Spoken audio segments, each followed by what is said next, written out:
जय जिनेन्द्र। आज का लेक्चर शुरू करेंगे। अभी तो आपको बहुत कुछ मालूम पड़ गया, बराबर। रत्नप्रभा के बाद, रत्नप्रभा के ऊपर अवकाश अंतर और असंख्य योजन के बाद मेरू पर्वत, बराबर। हाँ, अब ये फिर से हम रोचक प्रदेश पे आए हैं, क्योंकि इसमें जैसे जैसे पाठ आएगा। अब आपने रोचक रोचक और उसका जो 100 योजन का प्रतर तो बहुत बार सुना, बराबर बराबर। तो एग्जैक्टली वो पाठ पे अभी हम जा रहे हैं। अभी उसका पाठ आ रहा है। આ એક જ અડધું પેજ આનું છે અને પછી સિદ્ધશિલા છે। हाँ, तो ये जो आपने मेरू के नीचे के 900 योजन, ये देखो यहाँ लिखा है 1000 योजन, बराबर। आपको दिख रहा है 1000 योजन ऊंचाई, मिला लिखा हुआ, कर्सर घूम रहा है मेरा। ये जो 1000 योजन जो है वो रत्नप्रभा के क्षुल्लक प्रतर से नीचे के प्रतर से ऊपर 1000 योजन ऊंचा है। तो 1000 योजन मेरू ऊंडा है। मेरू जमीन के अंदर कंद विभाग, देखो यहाँ भी आपको मिलेगा कंद विभाग। कंद तो जमीन के अंदर ही होता है ना, कंद का मतलब जमीन के अंदर। तो अब ये जो यहाँ पे आपका जो कंद विभाग है, मेरू यहाँ 10,000 योजन चौड़ा, तो यहाँ थोड़ी चौड़ाई बढ़ेगी, 10,990 योजन यहाँ पे चौड़ा हो जाएगा, ठीक है। और 10 भाग अधिक। अब आपको यहाँ देखना है कि ये जो 1000 योजन है उसमें नीचे का 100 योजन, आप 900 योजन छोड़ के नीचे आओ। जो 1000 योजन जो नीचे की जमीन के नीचे की ऊंडाई है, उसमें से ऊपर से 900 योजन छोड़ दो तो नीचे का 100 योजन बचेगा। तो ये जो 100 योजन है उसमें 2 प्रतर है, रत्नप्रभा के निम्न क्षुल्लक प्रतर, रत्नप्रभा के ऊपर का क्षुल्लक प्रतर। समझ में आया? हाँ। ये 100 योजन वाले भाग को 2 प्रतर कहा गया है। जैसे कि ऊपर के 800 योजन, 900 योजन आपने छोड़ दिया तो ये हो गया रत्नप्रभा का ऊपर का क्षुल्लक प्रतर। और ये जो 100 योजन छोड़ने के बाद, क्यों आवाज क्यों आ रही है?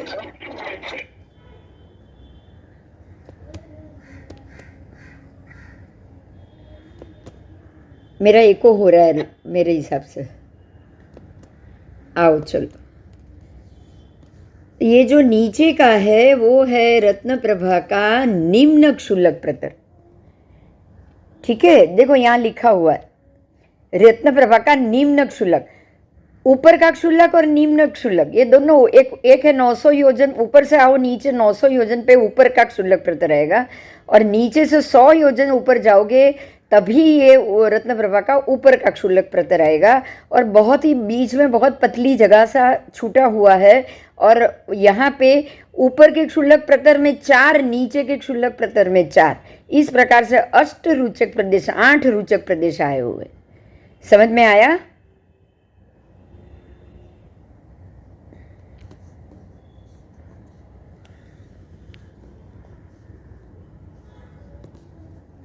तो ये अष्टरोचक प्रदेश यहाँ पे है।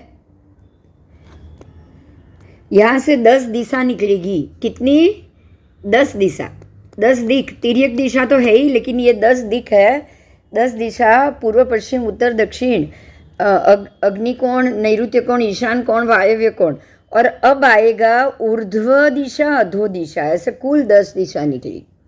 और बराबर इसके नीचे 100 योजन का एक और प्रतर आएगा जिसको बोले जाएंगे, और अष्टरोचक के नीचे भी 100 योजन का एक प्रतर। इसको बोला जाएगा कि रत्नप्रभा का निम्न क्षुल्लक प्रतर। और उसके बाद कुछ नहीं है, माटी वाटी जमीन कुछ भी नहीं है। उसके बाद है सीधा ये अवकाश अंतर, उसको बोला गया है रत्नप्रभा का आकाश खंड,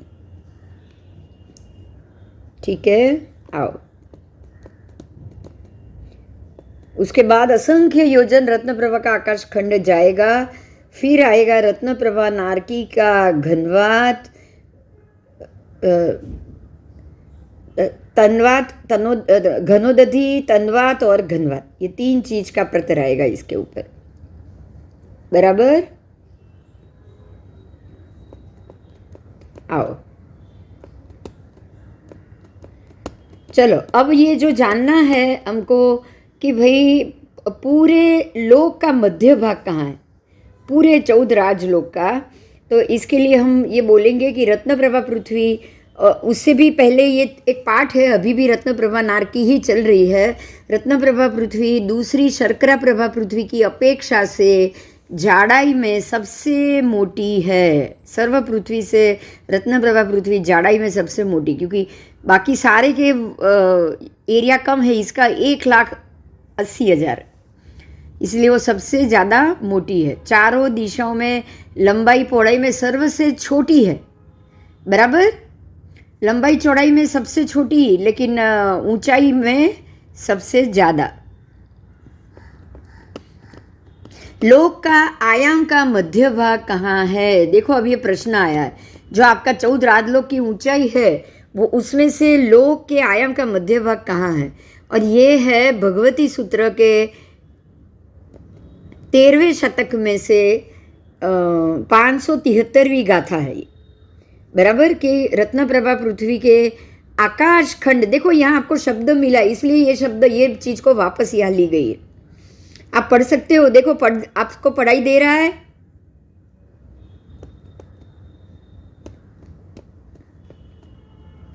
आप शब्द को पढ़ सकते हो, इसलिए मैंने खास फोकस किया है। दिख रहा है आपको?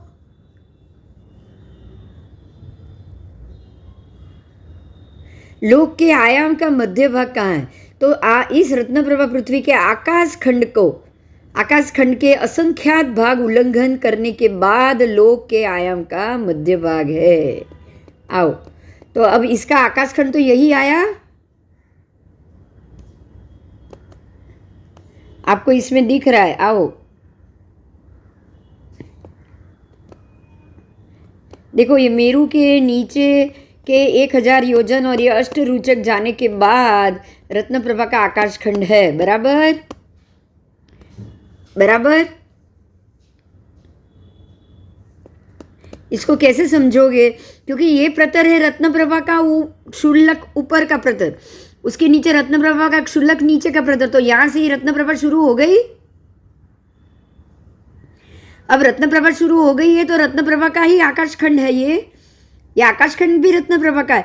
तो रत्नप्रभा का असंख्यात व आकाश खंड को उल्लंघन करने के बाद ये जो अष्टरुचक है, यहाँ पे पूरे 14 राजलोक का मध्य भाग है। समझ में आया?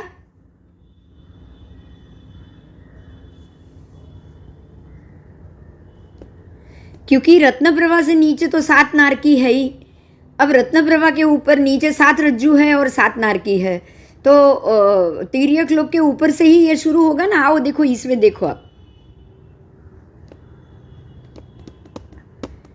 देखो ये पिक्चर में देखो, ये आपके 14 रज्जू है।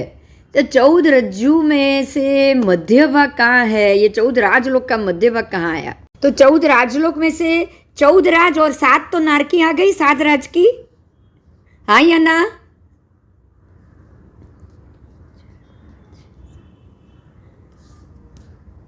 हाँ, तो 14 राज में से 7 नारकी निकल गई, तो 7 नारकी छोड़ने के बाद ही मध्य भाग आएगा ना, क्योंकि हर एक नारकी एक रज्जू की है, बराबर। तो आपने नीचे से 7 रज्जू छोड़ना है। देखो, 7वीं नारकी, 6ठी नारकी, 5वीं नारकी, 4थी नारकी, 3जी, दूसरी और पहली। तो अब आपका पहली नारकी खत्म होने के बाद 7 रज्जू खत्म हो गए। हाँ, बस। तो अब 7 रज्जू कहाँ खत्म हुए? रत्नप्रभा के आकाश खंड में हुए कि नहीं? हाँ, है ना। एक एक नारकी एक एक रज्जू की है, एक एक नारकी एक एक रज्जू की है। तो 7 नारकी 7 रज्जू की हो गई। तो 7 रज्जू खत्म होने के बाद जब ये उसका रत्नप्रभा का आकाश खंड आएगा, आकाश खंड के ऊपर भी रत्नप्रभा का एक क्षुल्लक प्रतर है, बराबर। तो अब उसके ऊपर ही आएगा ना आपका ये तिर्यक लोक का मध्य भाग।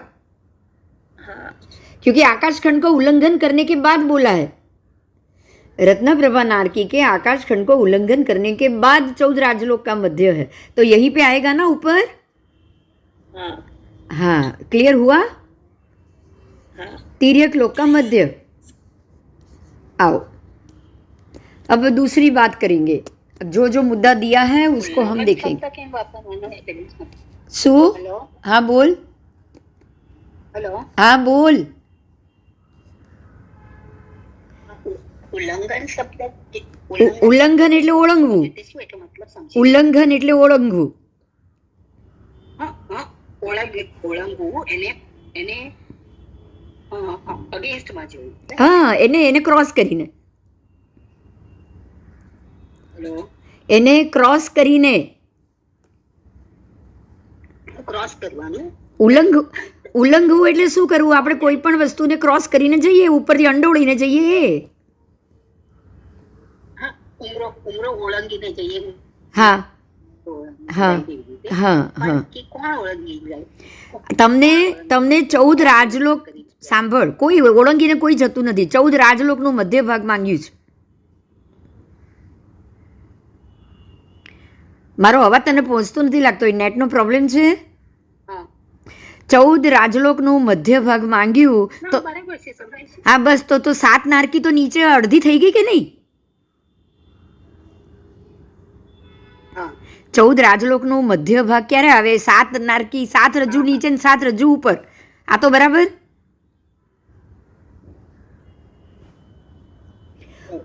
હવે જ્યારે તમે 7 રજ્જુ નીચેની 7 નારકી છોડી દો છો, 7 નારકી છોડી દો છો, તો ઉપરના ત્યારે તમે તિર્યક લોકમાં આવી ગયા.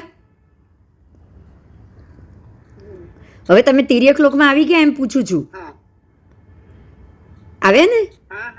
હા, હવે તમે તિર્યક લોકમાં આવી ગયા. તો તિર્યક લોકમાં જ્યાં રત્નપ્રભા નારકીના જે ક્ષુલ્લક પ્રતર રૂચક ઉપલક્ષિત જગ્યા છે એને તિર્યક લોકનું મધ્ય કીધું. સમજાયું? સમજાયું?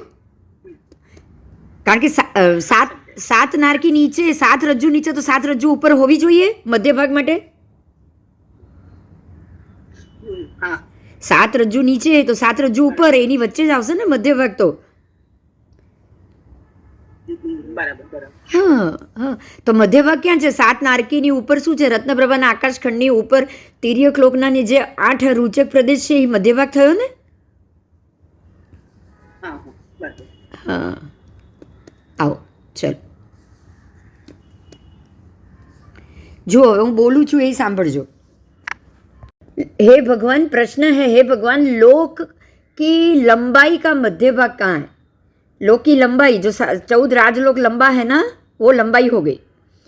तो भगवान कहते हैं, हे गौतम, इस रत्न प्रभा पृथ्वी के आकाश खंड के असंख्यातवें भाग को उल्लंघन करने के बाद लोक की लंबाई का मध्य भाग कहा गया है. हे भगवान, अधोलोक का मध्य भाग कहाँ है?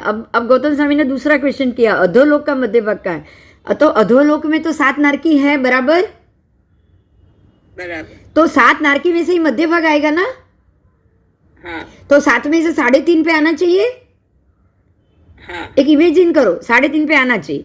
तो भगवान ने क्या जवाब दिया कि 3 खत्म हो गई, चौथी नारकी पंख प्रभा. समझ में आया? पंख प्रभा पृथ्वी के आकाश खंड के आधा भाग उल्लंघन करने के बाद अधोलोक का मध्य भाग का है. बराबर बोल दिया ये भी भगवान ने. 3.5 नारकी आनी चाहिए. तो 3.5 नारकी क्या हुआ? तो जो पंख प्रभा तो खत्म हो गई, अब उसके नीचे का जो आकाश खंड है उसका आधा गया तब आया. तो बराबर हो गया ना 3.5.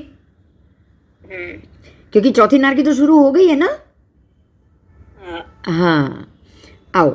अब उसके बाद कि ऊर्ध्वलोक की लंबाई का मध्य भाग का है. अब तीसरा क्वेश्चन है, ऊर्ध्वलोक की लंबाई का मध्य भाग का है. तो परमात्मा ने जवाब दिया है, हे गौतम, सनत और माहेंद्र देवलोक. सनत और माहेंद्र देवलोक कितने नंबर का है? तो वो देवलोक के ऊपर और ब्रह्म देवलोक के नीचे. ब्रह्मलांतक, एक मिनट, सौधर्म, ईशान, सनत, महेंद्र. तीसरा चौथा देवलोक सनत महेंद्र, उसके ऊपर, तीसरे चौथे के ऊपर और 5वें छठे के नीचे. 5वें के नीचे. समझ में आया ये? हाँ, आओ मैं पिक्चर में बताती हूँ आपको, उसमें भी देख लो.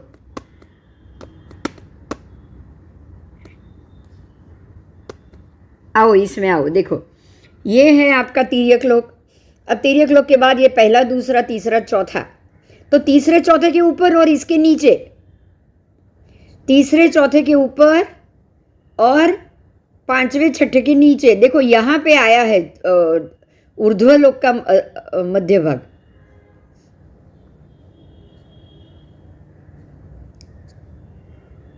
ब्रह्म और लांतक,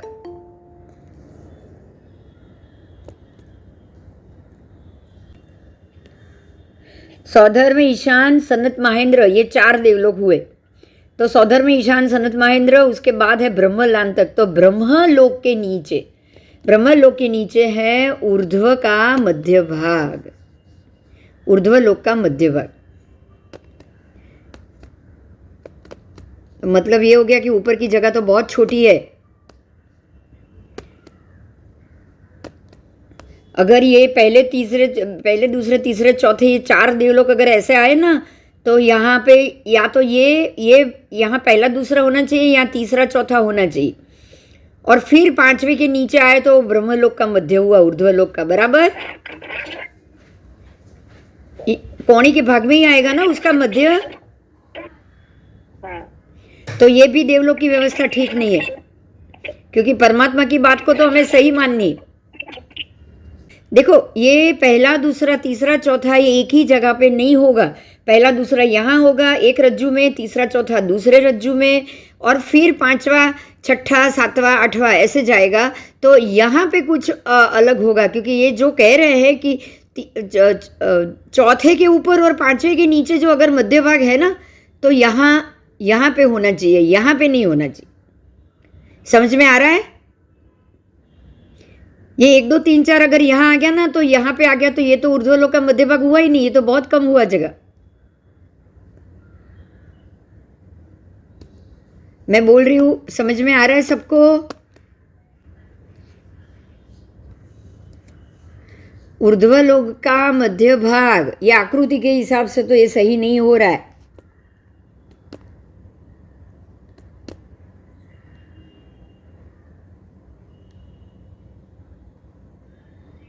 आओ अभी दूसरे ये आकृति में देखो, चलो।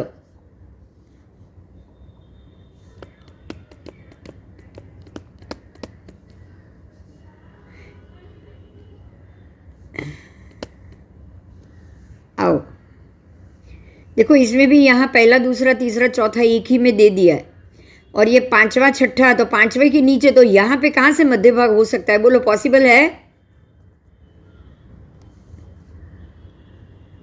नहीं, यहाँ पॉसिबल नहीं है। ये इसकी व्यवस्था भी बराबर नहीं है, जो पिक्चर बना है वो बराबर नहीं है।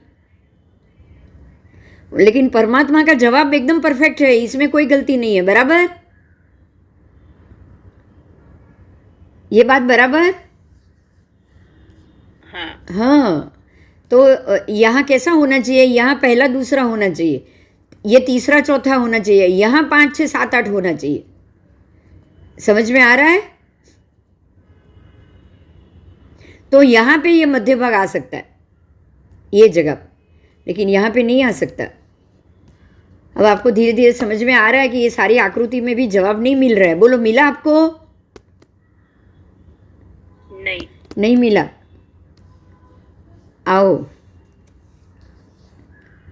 आकृति भी फिर से बनानी पड़ेगी।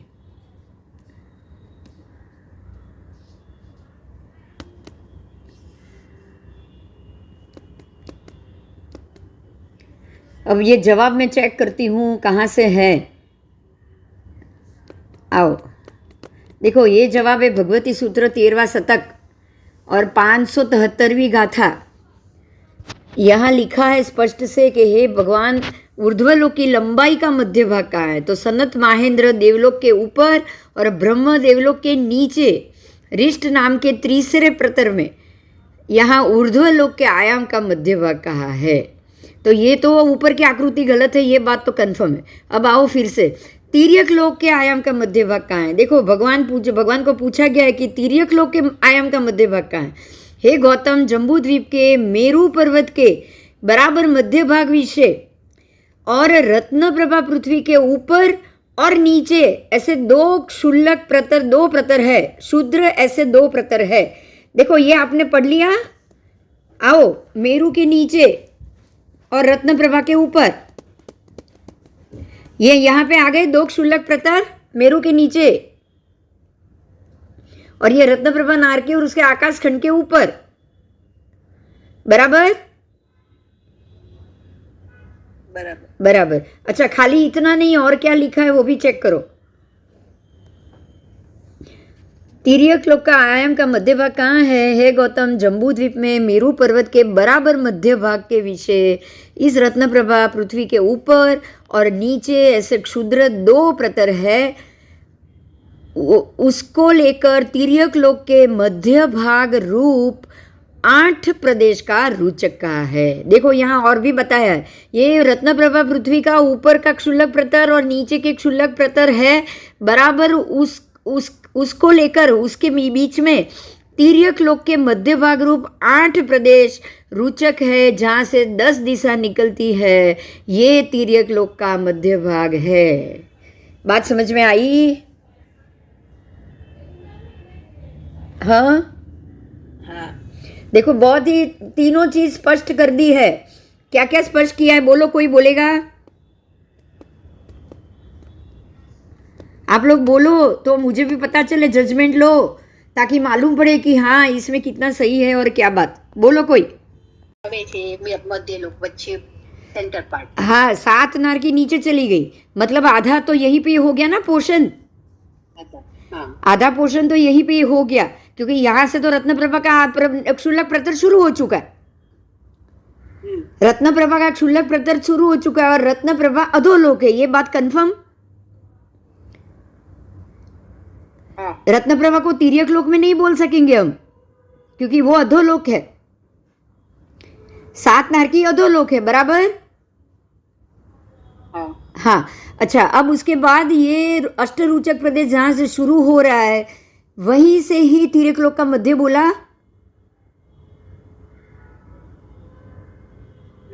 हाँ, तो यहाँ अगर तिर्यक लोक का मध्य है तो नीचे 7 राज और ऊपर 7 राज यहां से हो गया। खाली ये 100 योजन का एरिया, ये जो 100 योजन का एरिया है, जहाँ ऊपर का क्षुल्लक और नीचे का क्षुल्लक प्रतर, तो ये 100 योजन का एरिया ही अष्टरूचक और 100 योजन का एरिया ही तिर्यक लोक का मध्य भाग। बोलो, कोई क्वेश्चन है अभी? એટલે આ રૂચક પ્રદેશ છે ને, ખાલી તિર્યક મધ્ય લોક એનો ભાગ નહીં, પણ આખા 14 રાજલોકનો મધ્ય ભાગ છે। હા, તિર્યક લોકનો તો મધ્ય છે જ, પણ 14 રાજલોકનો પણ મધ્ય છે, 14 રાજલોકનો મધ્ય। બંનેનો મધ્ય. અરે આમાંથી તો એટલા બધા ક્વેશ્ચન નીકળશે ઋષભ, તું સાંભળ, તને નવાઈ લાગશે. આમાં શું કર્યું છે અત્યાર સુધી આપણે લોકોએ શું કર્યું ખબર છે કે આ જે રત્નપ્રભા નારકીને તિર્યક લોકમાં લઈ લીધી, સમજાયું? એને તિર્યક લોકમાં લઈ લીધી. રત્નપ્રભા નારકીનો થોડો ભાગ તિર્યક લોકમાં લેવાઈ ગયો. તિર્યક લોકના જે નીચે ઉતરતા જે આ પ્રદેશો હતા ને, જેને આપણે કુબડી રાજ્ય કહે છે, કુબડી રાજ્યને રત્નપ્રભાની અંદર લઈ લીધી. સમજવાની વાત આ જ. કુબડી વિજય પછી મેરુ પર્વતને રત્નપ્રભાની અંદર લઈ લીધું.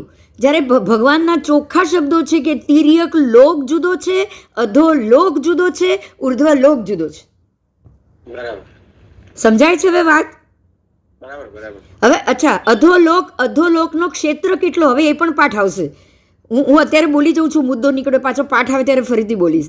ક્ષેત્રલોક, અધોલોક, ક્ષેત્રલોક, તિર્યક લોક, ક્ષેત્રલોક, ઉર્ધ્વલોક, ક્ષેત્રલોક, આ 3 વસ્તુ જુદી, અને ત્રણેયનું મધ્ય કહી દીધું. તો પછી 3 જુદા ઓટોમેટિક થઈ ગયા કે નહીં? ઓટોમેટિક. તો હવે તિર્યક લોકની કુબડી વિજયને તમે અધોલોકમાં કેવી રીતે મૂકી શકો? અને અધોલોકના રત્નપ્રભા નારકીને તમે તિર્યક લોકમાં કેવી રીતે ગણી શકો? ના, પણ એ તો આમે ના ગણાય, કારણ કે તમે જે પ્રમાણે કાલે જે પ્રમાણે પેલું ઉનાળ સમજાયું ને, હા, પ્રમાણે તો અવકાશ અંતર આવે તો એમાં તો અંદર જાય જ કેવી રીતે? હા, બસ. અચ્છા, હજી બીજી વસ્તુ શું છે?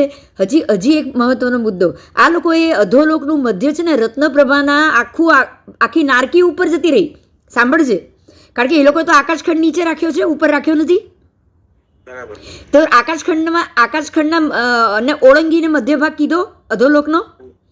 તો એ લોકો તો રત્નપ્રભાને તિર્યક લોકમાં લઈ લીધી, આખી રત્નપ્રભા, અને નીચેના આકાશખંડના મધ્ય ભાગને એ લોકોએ તિર્યક લોકની શરૂઆત માની છે. બોલ, અરે અધોલોકની શરૂઆત માની છે. એ કેવી રીતે પોસિબલ છે? ના, એટલે એકચ્યુઅલી શું છે, આમાં જે ડ્રોઈંગ જે બે પિક્ચર તમે બતાવ્યા ને પહેલા જે હા ઉગર્વ લોકના એમાં પણ મિસ્ટેક છે અને લખ્યું છે એટલે આમાં ખાલી ડ્રોઈંગ પેલું દોરી નાખ્યું છે અને પછી એનું માપ પ્રમાણે તમે જો પહેલું ડ્રોઈંગ અને બીજું ડ્રોઈંગમાં વચ્ચેનો ભાગ અલગ આવે છે અને આમાં અલગ આવે છે એ ઉપરનું તો ખાલી ડ્રોઈંગ ખોટું હશે, નીચેની તો જમીન પણ ખોટી છે ભાઈ. હા સમજ્યા? બરાબર છે. નીચે તિર્યક લોક અને પૂરા માપથી ડ્રોઈંગ નથી બનાવ્યા. ના ના ના કશું જ નહીં, પૂરા માપથી ડ્રોઈંગ બી નથી અને લખાણ પ્રમાણે ક્ષેત્રલોક પણ નથી બનાવ્યું. બરાબર. હા એટલે આ સમજો, બસ તમે સમજશો ને તો તમે 10 જોડે આ વાતને ડિસ્કસ કરી શકશો.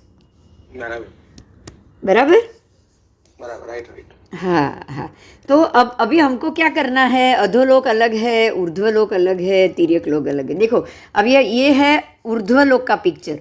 वो चाहे हम विजय का ऊपर नीचे करना है वो देख लेंगे देवलोक का, लेकिन ये ऊर्ध्वलोक का पिक्चर कमर पे हाथ रखकर खड़े हैं बिल्कुल वैसा है. तो ऊर्ध्वलोक भी यहाँ शुरू कहाँ से किया है, देखो ऊर्ध्वलोक की शुरुआत भी कहाँ से की, तिर्यक लोक उसमें अंदर ले लिया. देखा आपने? ये पिक्चर में एक और बात है, देख लो आप ये भी. ऊर्ध्वलोक की यहाँ से शुरुआत भी कहाँ से कर ली. देखो ये कव कहाँ से शुरू हो रहा है, तिर्यक लोक से हो रहा है ना एक रज्जू.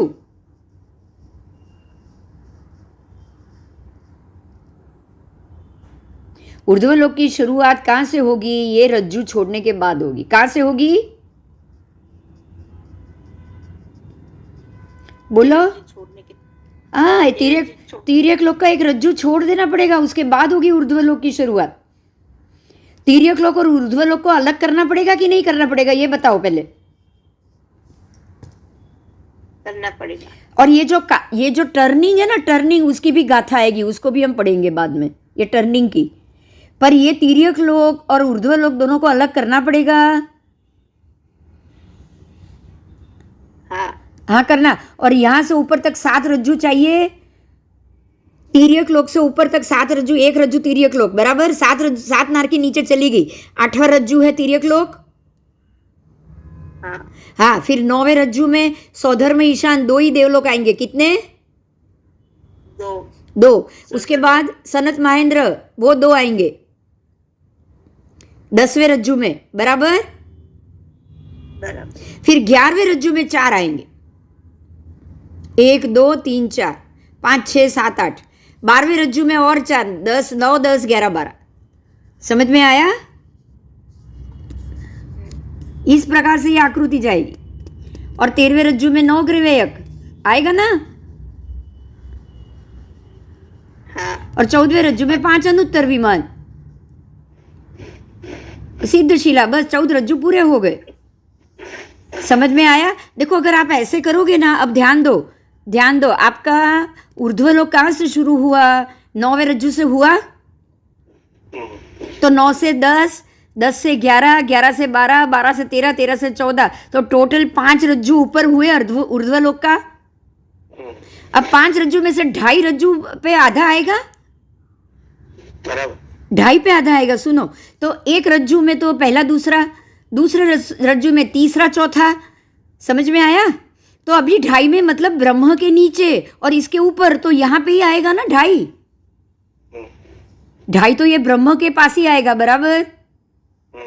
हाँ तो अब समझ में आ रहा है. यहाँ तक तो आपका 6ठा 5वां 4था 5वां रज्जू आपका देवलोक आना चाहिए ये जगह पे. અમે તમારી વાત લોજિકલ એવી રીતના છે કે નીચે જેમ જેમ ઉપર જઈએ ને ઓછી જગ્યામાં, કારણ કે જગ્યા એટલા પુણ્યવાળા આત્મા ઓછા હોય એટલે એમને ઓછી જગ્યામાં. એ તો વિમાન નહીં હજી પણ પહેલો ને બીજો દેવલોક છે ને એના એની જવા માટે એક પેલું જગ્યા વધારે. પહેલામાં 4 હોય અને પછીનામાં 2 હોય, લોકો વધારે 5મા 6ઠા દેવલોકમાં જાય જેવું થાય. નોર્મલી એવું ગણીએ આપણે કર્મબંધ પ્રમાણે જે પ્રમાણે ગતિ થતી હોય ત્યાં આમાં જવાવાળા સંખ્યા વધારે હોય, પેલામાં જવા જેમ જેમ ઉપર જતા જાય એમ સંખ્યા ઓછી થતી જાય. મોક્ષ તો છેલ્લે જે પુણ્યશાળી એકદમ હોય પહોંચે એટલે જેમ જેમ જગ્યા ઓછી થતી જાય ઓછી જગ્યામાં વધારે દેવલોક તમે મૂકી શકાય. એટલે ઉપર વધારે દેવલોક હોય, તમે જે પેલું બતાવ્યું સમજાવ્યું પ્રમાણે પેલા 2 પછી 4 4 એ લોજિકલ બરાબર બેસે. એ લોજિકલ. હજી બીજી એક વાત લોજિકલ સાંભળો. હવે હજી એક આમાં હજી એક લોજિકલ વધારે નાખો કે તમારા જે તિર્યક લોક છે અથવા રત્નપ્રભા नारकीના समभूमि भाग से लेके 900 योजन ऊपर ज्योतिष चक्र बोला बराबर। और वहीं से ही 1.5 रज्जू ऊपर ईशान सौधर में ईशान देवलोक कितने रज्जू ऊपर 1.5 रज्जू। 1.5 रज्जू मतलब क्या हुआ कि एक रज्जू तिर्यक लोक को छोड़ दो, उसके बाद का जो ऊर्ध्व लोक का पहला रज्जू आएगा ना वो भी आधा छोड़ने के बाद सौधर में ईशान। बराबर। देखो अभी इससे कितना क्लियर हो रहा है, देखो ये भी पाठ आ गया है, ये भी पाठ आ गया कि ज्योतिष चक्र के बाद 1.5 रज्जू छोड़ने के बाद सौधर में ईशान देवलोक है। मतलब ये हो गया कि सौधर में ईशान देवलोक तो दोनों दो ही है ना पहले रज्जू में, मतलब और वो भी आधा छोड़ के ऊपर के भाग में, बराबर। तभी 1.5 रज्जू छूटा है, बराबर। अब उसको 1.5 रज्जू छोड़ के सौधर में ईशान, तो बराबर उसके एक रज्जू छोड़ के तीसरा चौथा देवलोक अपने आप आ जाएगा। बराबर। तो चौथे और पांचवे के बीच में आधा बोल दिया, बराबर। तो 4 आपने 1.5 रज्जू और एक 2.5 रज्जू तो अपने आप छोड़ दिया ना, तो बराबर वही पे ही मध्य भाग भी आया। बराबर। तो आप अब आप बराबर ये लॉजिक से भी देखोगे तो जो ऊर्ध्व लोक के 5 रज्जू है उसमें से बराबर 2.5 रज्जू पे ही 5वां देवलोक शुरू होता है।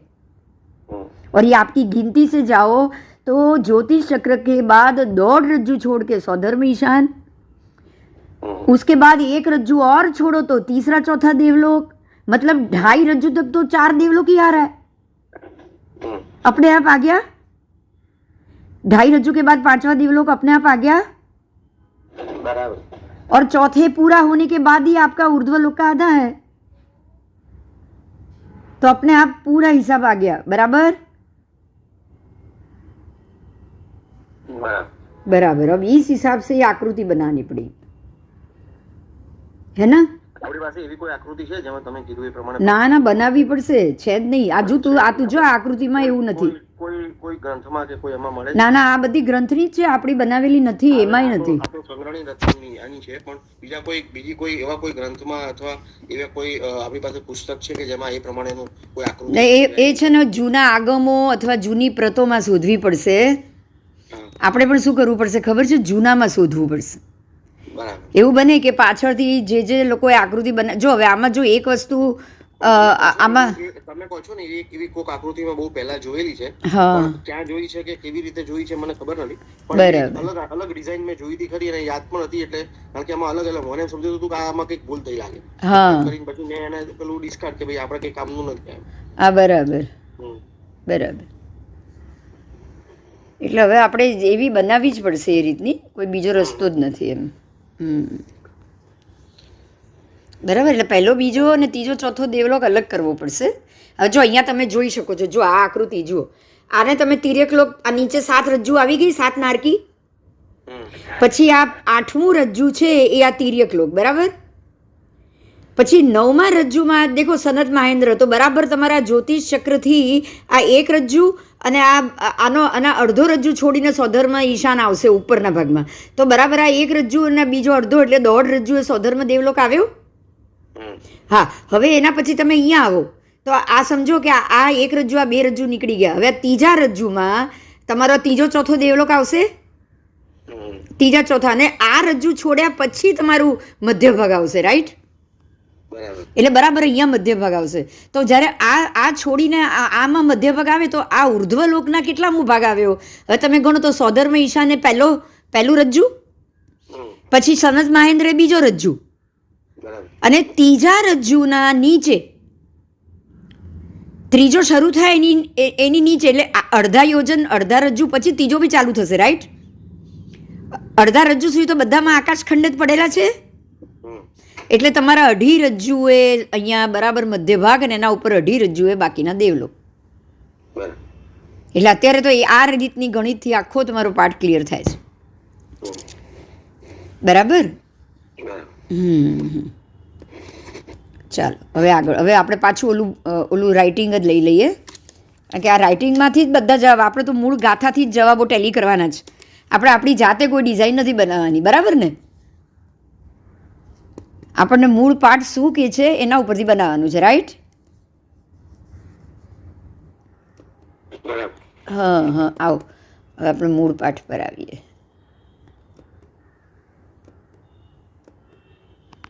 देवलोक की लंबाई का मध्य भाग आ गया सनत महेंद्र देवलोक के ऊपर और ब्रह्म देवलोक के नीचे. 5वां देवलोक है ब्रह्म देवलोक, उसके नीचे ऊर्ध्वलोक के आयाम का मध्य भाग कहा है. हे भगवान, तिर्यक लोक का मध्य भाग कहाँ है? तो वो उसके लिए 3 माप दिए भगवान ने. पहला दिया जम्बू द्वीप के मेरू पर्वत के बराबर मध्य भाग में, तो बराबर तिरछा लोक का मध्य भाग हुआ, क्योंकि मध्य में ही मेरू है बराबर, और जम्बू है, जम्बू के मध्य में मेरू है, और मेरू के मध्य में उसका मध्य हुआ, तो बराबर तिर्यक लोक का मध्य हुआ ना, लंबाई चौड़ाई का. हाँ, अब आओ, अब ये क्या बताया कि मेरू पर्वत, अब ऊपर नीचे का मध्य बताया. देखो ये साइड का मध्य बताया, अब ऊपर नीचे से भी मध्य क्या बोला भगवान ने. तो मेरू पर्वत के बराबर मध्य भाग के इस रत्न प्रभा पृथ्वी के ऊपर और नीचे ऐसे क्षुल्लक 2 प्रतर है. वो प्रतर के विषय में तिर्यक लोक के मध्य भाग रूप 8 प्रदेश का रूचक है. वो जो रूचक है जहाँ से 10 दिशा निकलती है, पूर्व दिशा, पूर्व दक्षिणा, मतलब कि पूर्व दक्षिणा का अर्थ होता है अग्निकोण. फिर दक्षिण, इस प्रकार से 10 दिशा को जाननी है, और यही तिर्यक लोक का मध्य भाग है. अब समझ में आ गया? तीनों के हिसाब से एक ही जगह आती है बराबर. अब यहाँ थोड़ी रोचक की बात की है, उसको जानो दिशा कैसे निकलती है. अब ये बहुत महत्व का मुद्दा है, ध्यान से सुनना आप सब. दिशा क्या है? हम लोग को तो खाली दिशा शब्द जानते हैं, पूर्व पश्चिम उत्तर दक्षिण, लेकिन हमको दिशा का कोई महत्व नहीं पता है. आपको दिशा का महत्व समझना है, उसके लिए वास्तुशास्त्र को भी सीखना चाहिए, क्योंकि वास्तुशास्त्र से प्रत्येक दिशा में क्या पदार्थ पड़ा हुआ है, कैसा पदार्थ है, ये सारी चीज़ आपको उसके अंदर से मिलेगी. एक इम्पॉर्टेंट मुद्दा मैं आपको बता दूं कि उत्तर दिशा में जो चुंबक द्रव्य जिसको हम बोलेंगे कि वो दिशा में लोह चुंबक जैसा खींचा है. यही कारण है कि आप वो जो दिशा सूचक यंत्र रखोगे ना, तो उसकी सुई सीधी उत्तर को ही बताएगी. ये मालूम है ना? आप जहाज में सफ़र कर रहे हो या विमान में सफ़र कर रहे हो, तो उसमें से सभी दिशा में से खाली एक उत्तरी दिशा है जिसको आप पहचान सकते हो बस. क्योंकि सूर्य उदित हुआ, अस्त हुआ, तो वो भी अपनी 6 महीने में अपनी जगह थोड़ी बदल देता है, एग्जैक्टली पूर्व नहीं बताता है वो. तो आपको खाली ये होका यंत्र है या जो दिशा सूचक यंत्र है, वो ही उत्तर दिशा की तरफ ही उसकी सुई हमेशा रहती है. इसका कारण पता है क्या है? लॉजिकली बताओ, कोई जानता है?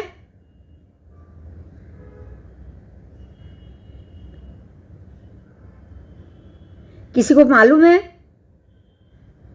कि सुई उत्तर की ओर क्यों जाती है?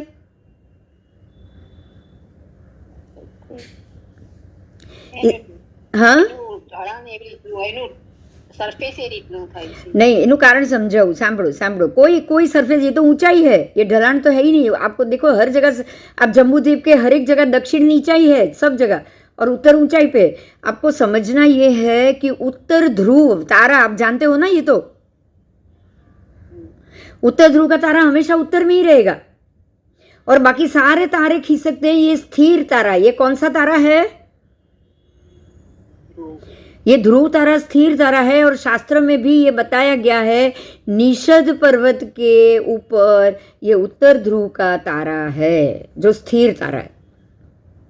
और ये स्थिर होने के कारण, वो तारा ही स्थिर है, तो वो अपना पूरा चुंबकत्व से पकड़ के अपने आप को, वो उत्तर में एक ही तारा है जो स्थिर है, बाकी कोई नहीं, बाकी कहीं पे भी स्थिर नहीं मिलेगा ना. आपको साउथ में मिलेगा. એવું કહી શકાય ને કે દરેક જે મેગ્નેટિક કંપાસ હોય છે એ રૂચક પ્રદેશની ઉપર, રૂચક પ્રદેશની દિશા નીકળે 8 રૂચકથી, તો ક્યાંયથી પણ તમે કંપાસ રાખો તો એ ઉત્તરમાં જ જાય, કારણ કે તમે અત્યારે નહીં, એ રીતે નહીં કહી શકાય. એનું કારણ સમજાવું. રૂચક તો જમીનની નીચે છે, ક્યાંથી ખેંચશે તમારો કંપાસ? ભલે જમીનની નીચે છે, પણ આપણે એ જમીનની નીચે છે, પણ આપણે તો આમાં છીએ ને, ભરત ક્ષેત્રમાં છીએ ને. હવે સમજજે. દિશા તો એ જ આવે ને. ના, હવે સમજ મારી વાત. તમે નીચે જમીનની નીચે જે વસ્તુ જતી રહી ને, એ ઉપર આટલી કેટલી 1000 યોજનની જમીન ઉપર માટી પડી છે એના ઉપર, બરાબર? 1000 યોજન મેરુ પર્વતનો તો ઊંચાઈ આવી ગઈ કે નહીં? હવે તું દરેક મહાવિદ્યમાં પણ દેખ તો બધાને ઉત્તરમાં તારો છે, દરેકને ઉત્તરમાં તારો છે, એવું નથી કે આપણને જ છે. આપણા તરફથી નિષદ પર તારો, એરાવત ક્ષેત્રથી નીલવંત ઉપર તારો, બરાબર? એવી રીતે પૂર્વ મહાવિદ્યથી પણ ઉત્તરમાં તારો જશે, પશ્ચિમ મહાવિદ્યથી પણ ઉત્તરમાં તારો જશે, તો બધાનું ચુંબકત્વ તો ઉત્તર આવશે કે નહીં? આપણો નિષદમાં જે તારો છે એની એક્ઝેક્ટ શેની ઉપર છે? નિષદ પર્વતની જે પેલે આજે એના જે પર્વતોની આપણે શું કહીએ, જે હું તને કહું વૈતાઢાઈની 9 કૂટ છે ને, જેમ આપણા એમ નિષદના 9 કૂટની એ ઉપર છે. તારો છે ને, હા, રૂચકની ઉપર છે એમ કહું છું. એ સ્થિર તારો ના, એક્ઝેક્ટ રૂચક ઉપર તો ક્યાંથી આવ્યો? અડધે આવ્યો. ના, રૂચક જ્યાં આગળ નીચે છે એની નીચે એક્ઝેક્ટ. ના, એની નીચે નહીં, એની નીચે નહીં, એની નીચે નહીં, એની નીચે પણ નહીં, કારણ કે આ તો તારો તમારા ત્યાંથી 11,000 યોજન જેટલું હજી ઉત્તર કુરુ દેવકુરુ બે બાજુ, પછી નિષદનો એરિયા આવશે. એટલે નિષદ પહોંચતા પહોંચતા આપણાથી નિષદ પહોંચતા 31-32 હજાર આપણા કિનારેથી, અને પછી એ 22,000 એ તો મધ્ય આવશે તમારો રૂચકનો. એટલે રૂચકથી તો તમે ઓછામાં ઓછા 20,000 યોજન છોડીને વાત કરો છો, બરાબર? એટલે એ પણ મધ્ય નથી. પણ આ હવામાં જ હોય, આકાશમાં હોય, જમીનની નીચેનું ખેંચાણ ઉપર સુધી રહેવાનું નથી. હવે જો વિચારો કે બધા જ ગ્રહો બરાબર મેરુને લઈને ફરી રહ્યા છે ચારે બાજુ. જો આ ભરતની ઉત્તરે જ જો આ એક તારો હોય, સ્થિર તારો, તો મેરુ મહાવિદ્ય સુધી જતા તો એ ડિસ્ટર્બ થઈ જવું જોઈએ કે નહીં? પણ ત્યાં પણ નહીં થાય. કેમ? કારણ કે એની પણ ઉત્તરે ત્યાં ધ્રુવ તારો છે, ઐરાવતની પણ ઉત્તરે ધ્રુવ તારો છે, એવી રીતે પશ્ચિમ મહાવિદ્યની પણ ઉત્તરે ધ્રુવ તારો છે. એનો અર્થ શું થયો કે 4 જે જંબુના ભાગ પડ્યા એ 4માં મેરુની ચારે બાજુએ એક ધ્રુવ તારા છે, જેને કારણે જ્યોતિષ ચક્ર બરાબર એને પ્રદક્ષિણા એક જ સરખા માપથી રાઉન્ડ ફરીને આપી રહ્યા છે, એના ખીચાણના કારણે. આ વાત સમજાય? હા. એટલે આ શું છે, રીઝન શું છે કે તમારી સોય ઉત્તર તરફ જ કેમ જશે? કારણ કે ધ્રુવનો તારો એક જ તારો એવો છે, ઉત્તર ધ્રુવ, કે જે ક્યારે બી ખસકવાનું નથી.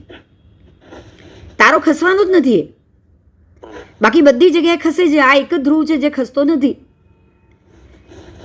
તો સોય ત્યાં જ જશે. દક્ષિણ ધ્રુવ બી ખસી જવાનો છે, એમાં કોઈ તારા છે જ નહીં જે આવા સ્થિર હોય. એટલે જે સ્થિર તારો છે એની તો પકડ રહેશે ને. જો સૂર્ય ફરે, ચંદ્ર ફરે, ગ્રહો ફરે, નક્ષત્રો ફરે, બધું જ ફરે છે, તો પકડશે કોણ તમને ફીટ? ચાલો, જે ફરે છે તો તમને પકડી નથી શકવાનું. જે પોતે ફરે છે એનું તો લો ચુંબક રહેવાનું જ નથી. હવે જો તું ઉપરથી એપલ નીચે કેમ પડ્યું? ન્યૂટને સિદ્ધાંત શોધ્યો કે ગુરુત્વાકર્ષણ બળ. અરે ભાઈ, એપલ નીચે જ પડે કારણ કે જમીન સ્થિર છે, એ ફરતી નથી. જે વસ્તુ હલતી હોય, ફરતી હોય, એ પોતે વસ્તુને સંઘર્ષે ખરા? નહીં સંઘરે. તું ઉપર હવામાં બોલ ઉછાળે એવું હવા નહીં રાખે એને. કેમ? એ જ ફરતી છે, રાઈટ? અને જે એરિયા આજે સાયન્સને પૂછશે તો ખબર પડશે સાયન્ટિસ્ટોને કે જે એરિયામાં ઓક્સિજન નથી ને, જેમ જેમ ઉપર જાઓ 0 ઓક્સિજન છે ને, ત્યાંથી કોઈ વસ્તુ નીચે નથી પડતી. ત્યાંથી કોઈ વસ્તુ નીચે નથી પડતી. હવા જ નથી. હવા નથી એટલે બધું સ્ટેબલ છે. હવા નહીં હોય તો સ્ટેબલ નથી. તો હવા નથી એટલે એનું લોચુંબકત્વ બળ ખરું કે નહીં? આ બધા સેટેલાઇટ કોઈ પેટ્રોલ વગર જ ફરી રહ્યા છે, રાઈટ? પેટ્રોલ તો છે જ નહીં એમાં. હા, તો પછી એ ફરે છે કેવી રીતે? કેમ એ નીચે નથી આવતી? એમાં પેટ્રોલ હોય છે સેટેલાઇટનો, પણ એ કેવું હોય, એ તમે એને ધક્કો ખાલી બેલેન્સ કરવા માટે જ વપરાય. બાકી તો એ છે ને પેલા મોશનથી જ ફરે. એક વાર ધક્કો મારી દીધો એટલે પછી એ દિશામાં ફર્યા જ કરે. પછી થોડો આડો ઓળો થાય એટલે પાછો ફરીથી નાનો ધક્કો મારી પાછો લાઈન પર લાવી દે. વાત આ જ છે કે એનું બળતણ એ ખાલી ત્યાં સુધી જ હોય જ્યાં સુધી એને મોકલવાનું હોય. હા બેટા, જ્યાં સુધી તમે એને મોકલો છો ને, એ શૂટઅપ થાય છે ને એની સ્પીડ, એ જે જગ્યા સુધી એનું બળતણ હશે ત્યાં સુધી જશે ને પછી ત્યાં સ્ટેબલ થઈ જશે. કારણ કે એ વાતાવરણથી નીચે નથી આવવાની. એ વાતાવરણથી હવે નીચે નથી આવી શકવાનું. એટલે આ ઉપરના વાતાવરણમાં હંમેશા લોચુંબકત્વ છે. જ્યાં ઓક્સિજન નથી, જ્યાં હવા નથી, જે વસ્તુ ફરી રહી છે ને ત્યાં લોચુંબકત્વ નથી. બરાબર? તો બાકીના બધા એક એક ગ્રહ નક્ષત્ર તારામાં નથી. એક જ તારો નિષદ પર્વત પર રહેલો સ્થિર તારો, અને આ જ તારાના કારણે આપણું જે દિશા સૂચક છે એ આપણને ત્યાં બતાવે. હવે આપણે દિશાની વાત કરી રહ્યા, એટલે બધી દિશામાં બળ કોની પાસે? ખાલી ઉત્તર દિશા પાસે. બરાબર? બધી તમારી 10 દિશામાંથી બળ રહ્યું છે ખાલી ઉત્તર દિશા પાસે. પણ હવે આપણે આ મેરુ પર્વતની નીચેની સ્થિતિને જોઈએ છીએ. એક જ મિનિટ, હું જરા પિક્ચર કરું છું, એ ખાસ જુઓ. 1 મિનિટ. આ અષ્ટરૂચક પ્રદેશનું સ્થાન છે. બરોબર? કે આ મેરુના જે નીચેના 1000 યોજન છે એમાંથી 900 યોજન છોડીને બાકીના જ્યારે 100 યોજન બાકી રહે ત્યાં આ અષ્ટરૂચક પ્રદેશ છે. બરાબર? હવે એ અષ્ટરૂચક પ્રદેશનું પણ એક પિક્ચર બનાવ્યું છે, આપણે એને પણ જોઈ લઈએ.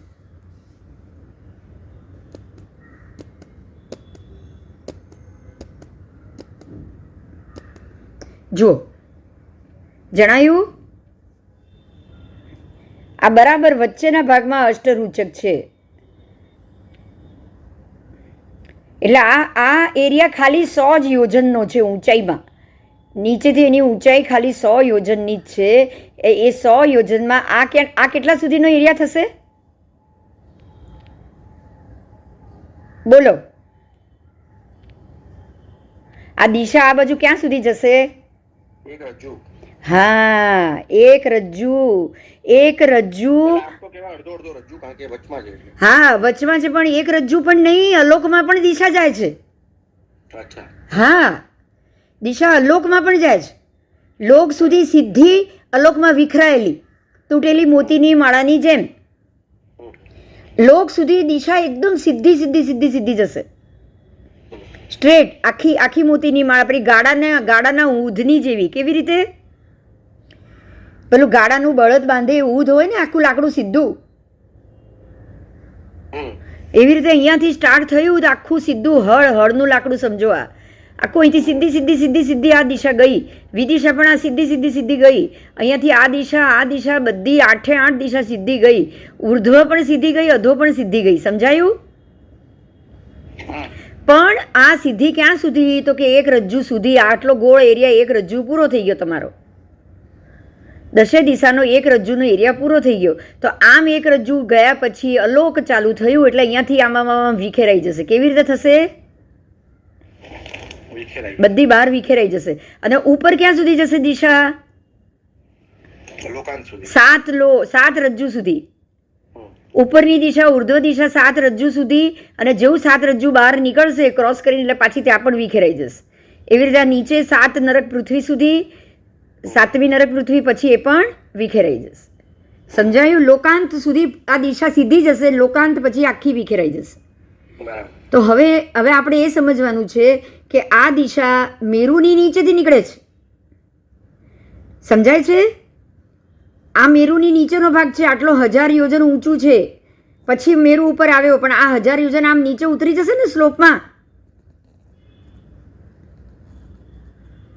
આમ સ્લોપમાં ઉતરશે કે નહીં 1000 યોજન મેરુ? તમે આ પિક્ચરમાં નહીં સમજો, પણ નોર્મલ મેરુની કલ્પના કરો. બસ ઊંધી રકાબી. તો હવે થશે શું ખબર છે? આ દિશામાંથી આ ભાગમાંથી તમે ઊંધી રકાબી મૂકી એટલે આપણી સંભૂતલ ઉપર એટલે આપણા માટે ભરત ક્ષેત્રમાં તો આ દિશા ભરતની નીચેથી જશે. રાઈટ? જમીન નીચેથી. પણ આ બાજુના ક્ષેત્રમાં છે ને, જે સમુદ્ર છે ને, એમાં એ ઉપરથી નીકળશે. પાછા દ્વીપમાં એ નીચેથી જશે. સમજાય છે?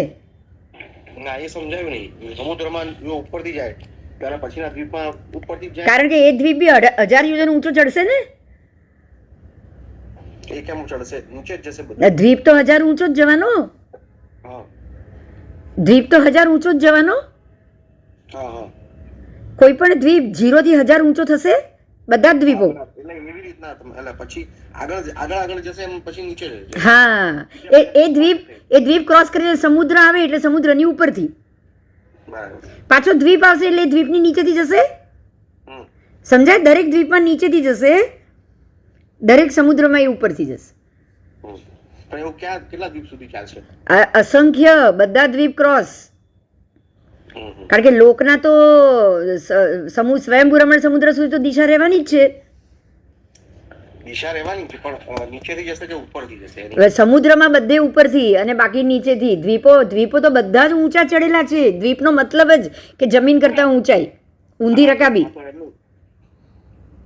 તો સ્વયંભ્રૂમણ દ્વીપ હશે જ. જેમ સ્વયંભ્રૂમણ સમુદ્ર છે હા એમ છેલ્લો દ્વીપ, હા તો એ દ્વીપમાં પણ ઉપરથી નીચેથી જશે હા, કારણ કે દરેક દ્વીપ 1000 યોજન ઊંચા આવવાના જ છે ભાઈ. અને સ્વયંભ્રૂમાં ઉપરથી જશે. સ્વયંભૂ રમણ સમુદ્રમાં ઉપરથી, હા, કારણ કે દ્વીપ ઉતર્યા પછી સમુદ્ર ચાલુ થાય ને એના પેરેલલ. તો પછી રૂચક પ્રદેશ એને પેરેલલ સીધી લીટી હોય તો રૂચક પ્રદેશ એ માપથી જ હોય ને? રૂચક પ્રદેશ તો સીધી લીટીમાં જાય. જો સમજજે, જો એક પહેલા બીજા ત્રીજા સમજ એટલે બાકી બધા ખબર પડી જશે. પહેલો જંબુ દ્વીપની નીચેથી તો અહીં નીકળી જ રહ્યો છે. દ્વીપની નીચેથી જ દિશા નીકળી રહી છે. આ તો વાત નક્કી. તો જંબુ દ્વીપમાં નીચેથી નીકળશે તો બધા દ્વીપમાં ઓટોમેટિક નીચેથી નીકળશે કે નહીં? હા, નીકળશે પણ સમુદ્રમાં ઉપર કેવી રીતે? હા, એટલે એનું હવે આપણો જ્યારે વચ્ચે 1000 યોજન ઊંચો દ્વીપ કિનારે 0 યોજન આવી જશે, કિનારે 0 આવી જશે, બરાબર? તે 0 પછી તો સમુદ્ર ચાલુ થાય છે. બરાબર. સમુદ્ર કઈ 1000 યોજન ઊંચો નથી. આ સમુદ્ર તો દરેક દ્વીપને પેરેલલ ચાલુ થાય. સમજો એ નીચે ગયો, હા. પછી ઘાતકી ખંડ ઉપર આવ્યો, હા બરાબર? પછી પાછો કાલો દધી એનાથી નીચો આવ્યો. હા હવે કાલો દધી અને લવણ બે વચ્ચે તો ઘણું અંતર હોય ને નીચાણમાં, કારણ કે લવણથી પણ નીચો હોય કાલો દધી. એ તો નીચાણમાં નીચો, ઉપરની સરફેસ તો સરખી જ ચાલુ થાય ને. હા. નીચાણમાં નીચો છે ભાઈ. ના ના, જે ઊંડાઈમાં. રકાબી મૂકી છે ને, ઊંધી રકાબી મૂકીને આપણે, તમે ઊંધી રકાબી દ્વીપ માટે મૂકી. એ ક્યાં સુધી છે? સ્વયંભ્રૂમણ સુધી સમજવાની. જો આ પિક્ચર જો સમજાઈ જશે. જો ઉભર, હા, આ પહેલું પિક્ચર કદાચ તું એ વખતે હતો નહીં ને એટલે તને નથી ખ્યાલ. હા. જો હું તને બતાડું. આ પહેલું પિક્ચર જો હવે આખું તિર્યક લોક છે. જો આ મેરુ અહીંયાથી આ રૂચક નીકળ્યો. આ મેરુ 1000 યોજન ઊંચો, પણ આ જ્યારે જે સીધી લીટી છે ને અહીંયાથી લવણ ચાલુ થાય. આ ભરત 0 અહીંથી લવણ ચાલુ થયો તો લવણ તો હવે નીચે ઉતરશે. એટલે આ દિશા લવણમાં ઉપરથી નીકળી. હા, ઉપરથી નીકળી પછી. હા, ઉપરથી નીકળી, બરાબર. હવે બરાબર લવણ એ 0 થી 0 ઘાતીખંડ ચાલુ થયો. બરાબર. તો હવે આ જ દિશા આગળ જવાની છે, રાઈટ? તો ઘાતકીખંડ તો 0 થી એટલે એની નીચેથી જ દિશા ગઈ ને. એ સમજી ગયો, પણ એમાં બધા ખંડ 0 થી જ ચાલુ. બધા ખંડમાં 0 થી. પછી ફ્લેટ. અને અત્યાર સુધી જંબુથી એટલે મેરુથી આપણે ભરત સુધી ઊંધી રકાબી સમજવાની, પછી ફ્લેટ સમજવાની. ના, પછી પણ દ્વીપ જ છે બધા અંદરના જે. આ દ્વીપ સમુદ્ર. હા, એટલે દ્વીપમાં સમજવાનું. સાંભળ, પછીના જે રૂચક દ્વીપ, પછી નંદીશ્વર દ્વીપ, એના જે પર્વતો છે ને એ પણ મેરુની જેમ બધા 1000 યોજન ઊંડા છે. બરાબર. એની ઊંડાઈ 85,000 યોજન પર્વત ઊંચા, અને એની જમીનની અંદર ઊંડાઈ 1000 યોજન. તો બરાબર મેરુની જેટલી જ ઊંચાઈ, જમ્બુ જેટલી જ ઊંચાઈ થઈ ગઈ. બરાબર. એટલે દ્વીપો તો બધા એક જ સરખા થઈ ગયા ને, એમ કહું હું. હા, હું સમજી ગયો, પણ એટલે ટૂંકમાં પછી એ ફ્લેટ સમુદ્ર ઊંડા અને એવી રીતે અવકાશ પ્રદેશ આવે. એટલે હું પિક્ચર બનાવું છું મગજમાં. હા, બનાવ, બહુ સારું બનાવ. હવે બરાબર, હવે ક્લિયર થઈ ગયું આ. હા. કારણ શું થશે, જો જ્યાં દ્વીપ 0 પૂરો થશે ને, ઊંચાઈ 1000 ઉતરી ગઈ ને, એવો જ સમુદ્ર ચાલુ થાય. બરાબર. અચ્છા, સમુદ્ર ચાલુ થયા પછી તો પાણી જ છે, એટલે ઉપર ખુલ્લી તો જગ્યા ઉપર જ મળવાની. નીચે તો ખુલ્લી જગ્યા નહીં મળે એને. બરાબર. અને દરેક દ્વીપમાં મેરુમાં જ્યારે નીચે 1000 યોજન ઊંડાઈ પછી નીચે જ્યારે રૂચક કહી દીધો અને ત્યાંથી સીધી દિશા કીધી, તો દરેક દ્વીપમાં નીચેથી જ સીધી નીકળશે ને પછી તો. બરાબર. એટલે આમાં નીચેથી નીકળે ને અહીંયા થઈને ઉપર ચડી ગઈ એવું તો પોસિબલ નથી દિશા. હા, તો હવે સીધી દિશા તો આમ જ નીકળશે ને, સ્ટ્રેટ. બરાબર. એટલે સ્ટ્રેટ જ્યારે નીકળે ત્યારે સમુદ્ર બધા નીચે. આ જો આ લવણ 1 લાખ છે, આનો પાઠ છે આપણી પાસે. આ છે ને, આ તું બોલું છું એ જ છે. તું જો એમાં સીધું લખેલું જ છે. આ જ બધા પાઠો છે. હવે એમાં જો બોલું તને સીધી દિશા ને બધું, એટલે આવી જશે. બેસાડો તો શું થાય? ચલો, એટલે તો આ આગમ પાઠ સાથે હું તમારા લોકોની સામે બી કેમ આવી? નહીં તો લોકોની સામે મારે થોડી આગમ મૂકવાના હતા. છતાં હું આવી કે નહીં, આવો, જાણો સાચું શું છે, જાણો. જેને સાચું જાણવું છે એને માટે તમે અહીંયા આવો. એમ આપણે કંઈ મૂળ ગાથા તો જોઈ નથી રે, એટલે કંઈ એમાં કંઈ દોષ થવાનો નથી. આવો, ચલો. હવે આ દિશામાં ને દિશામાં જ આ પાઠ આવશે, બરાબર? આવ, હવે હું આ દિશામાં જ પાછું બોલી રહી છું થોડું.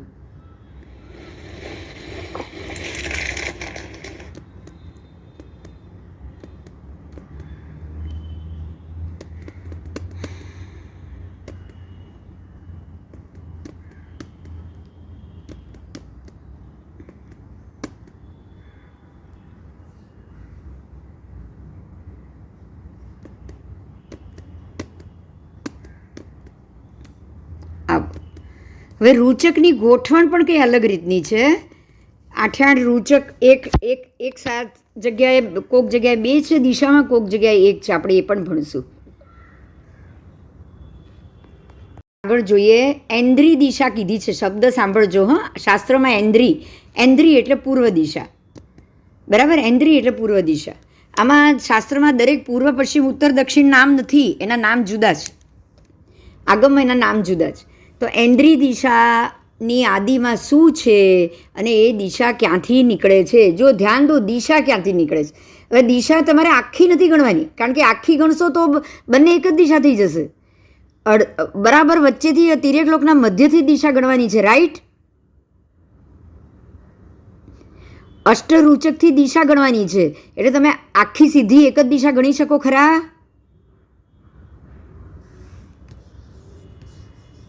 બોલો. નહીં, કેમ? આખી હા, રૂચકે અટકી જાય છે, બસ. હવે સમજો કે પૂર્વ દિશા આમ જશે તો પશ્ચિમ થઈ જશે, અને આમ નીકળશો તો પૂર્વ દિશા. તમે આખીને એક દિશા નહીં ગણી શકો, રાઈટ? બસ. તો હવે તમારે જોવાનું છે દરેક દિશાની શરૂઆત ક્યાં છે, તો કે જંબુના મધ્યથી છે. હવે તમે કલ્પના કરો કે દિશાની શરૂઆત તિર્યક લોકના મધ્યથી દિશા શરૂ થઈ શકે ખરા? આજે કોઈ પણ વસ્તુની શરૂઆત બરાબર મધ્યથી. પણ આજે રૂચક પ્રદેશ છે ને, એ જેમ આપણે વાત કરી એમ આખા લોકનો મધ્ય બિંદુ છે, ત્યાંથી બધી દિશાઓ શરૂ થાય. હવે એ મધ્ય ભાગથી થઈ શકે ને એમ. હવે મારો એ પ્રશ્ન છે, બસ તમને મેં આ પ્રશ્ન એટલા માટે કર્યો કે તમે હવે એટલી કલ્પના કરો કે જો દિશાની શરૂઆત જંબુના મધ્યના, મેરુના મધ્યથી થતી હોય, 8 રૂચકથી થતી હોય, તો 8 રૂચકનું મહત્વ કેટલું બધું, એની તાકાત કેટલી બધી. આ સમજો તમે. એ મધ્યના રૂચક પડેલા છે, એ રૂચક નથી, કોન્સ્ટન્ટ એની અંદરથી નીકળતી એનર્જી છે. સમજાય છે તમને? આ આખી વિશ્વમાં દરેક દિશાના દિશા પણ જીવ છે, બરાબર? જીવરૂપ છે. દિશા કોઈ અજીવરૂપ નથી. દિશાને ભગવાને જીવરૂપ કીધી છે, કારણ કે દિશા પણ એક શક્તિશાળી છે, એની અંદર પણ એક શક્તિ છે, એનર્જી છે. એનર્જી હંમેશા જીવમાં જ હોય, અજીવમાં કોઈ દિવસ એનર્જી ના હોય. તો આ એનર્જી અને આ રૂચક, એનું એટલું બધું શું મહત્વ કે એ ખાલી જંબુની જ નીચે, પાછું એક જ મેરુની નીચે, 5માંથી બીજા એકે મેરુની નીચે નહીં.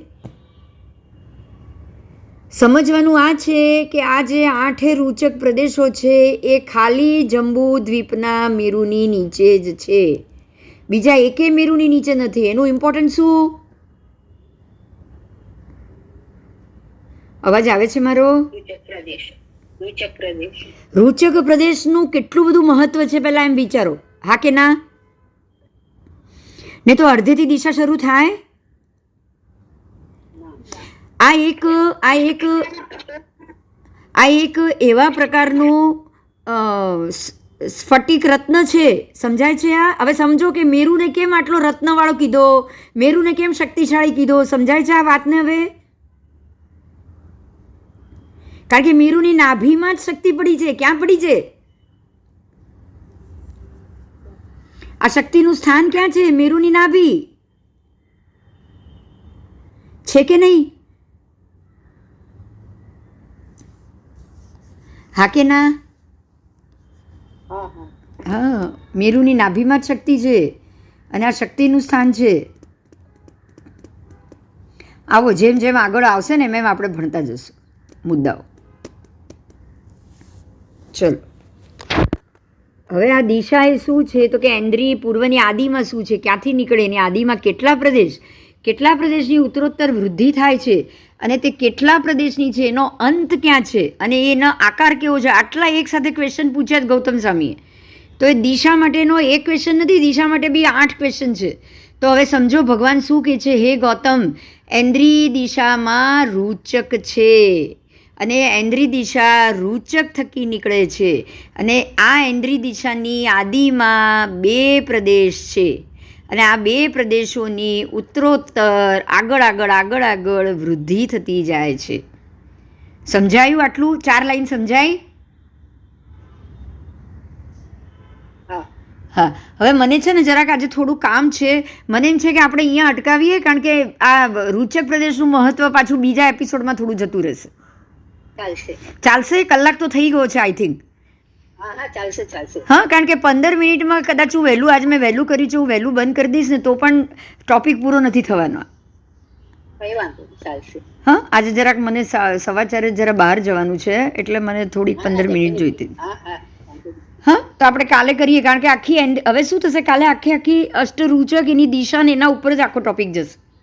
બહુ સારું. હું તમને અત્યારે મારે બી પ્રોબ્લેમ થયો હતો એટલે હું તમને અત્યારે ફરીથી લોગિન થયો કહેવાય મારાથી નથી. ના, કંઈ વાંધો નહીં. હવે છે ને જો સમજવાનું આ છે, દિશાનું બહુ મહત્વ છે અને આ રૂચકનો સંબંધ આપણા આત્માના 8 રૂચક પ્રદેશ સાથે જોડાયેલો છે. હા, અને આપણે આપણા આત્માના 8 રૂચક પ્રદેશ જેના ઉપરથી કર્મ ખાલી કરવાના છે અને કેવલી સમુદ્ઘાત જ્યારે પણ કરે છે ત્યારે દરેક કેવલી ભગવંત, ના સાંભળ, દરેક કેવલી ભગવંત પોતાના આત્માના ઉપર રહેલા આ જે 4 અઘાતી કર્મો છે ને એમાંથી આયુષ્ય કર્મ બરાબર બાકીના 3 કર્મ કરવા પડે. તો એને માટે પોતાનું આખું શરીર 14 રાજલોકમાં ફેલાવે અને આ જ અષ્ટ રૂચક પ્રદેશ ઉપર પોતાના આત્માના 8 રૂચક પ્રદેશોને લાવે અને એના ઉપરના કર્મો એ બધા 14 રાજલોકના પ્રત્યેક જગ્યાએ જઈને એને જે ભોગવવાના છે ને, કારણ કે 7 નારકી પણ એમાં જ આવી ગઈ અને 12 દેવલોક પણ એમાં જ આવી ગયા. તો એને લગતું જેટલું પુણ્ય છે બધું પુણ્ય એક પેલા કહેવાય ને 8 સમયમાં ભોગવીને ખાલી કરીને આવે. તો હવે વિચારો કે આ રૂચક કેટલા પાવરફુલ હશે. એટલે આપણે આખો મુદ્દો નેક્સ્ટ ક્લાસમાં રૂચક પ્રદેશનો સમજીએ. હા, ચાલો. હાજી.